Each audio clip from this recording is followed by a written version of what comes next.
Mary Magdalene went to the disciples with the news, "I have seen the Lord." And she told them that he had said these things to her. Mary had the best news you could ever hear, "I have seen the Lord." Peter and John hadn't seen him. None of the other disciples had seen him. They only had Mary's word to go on. Were they joyous or upset at Mary bringing them news again?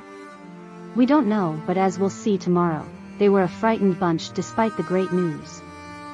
Sometimes the Lord gives us something that shouldn't be shared with others.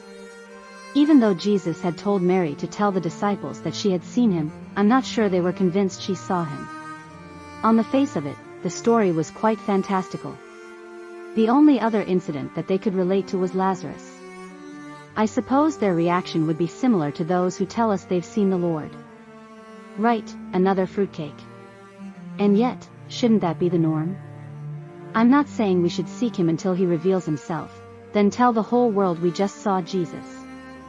Crackpot. Instead, we have to be very careful who or why we say that if we ever encounter the Lord in such a way. Why? While your motives are good, people who are not receptive to hearing it will write you off. And who could blame them?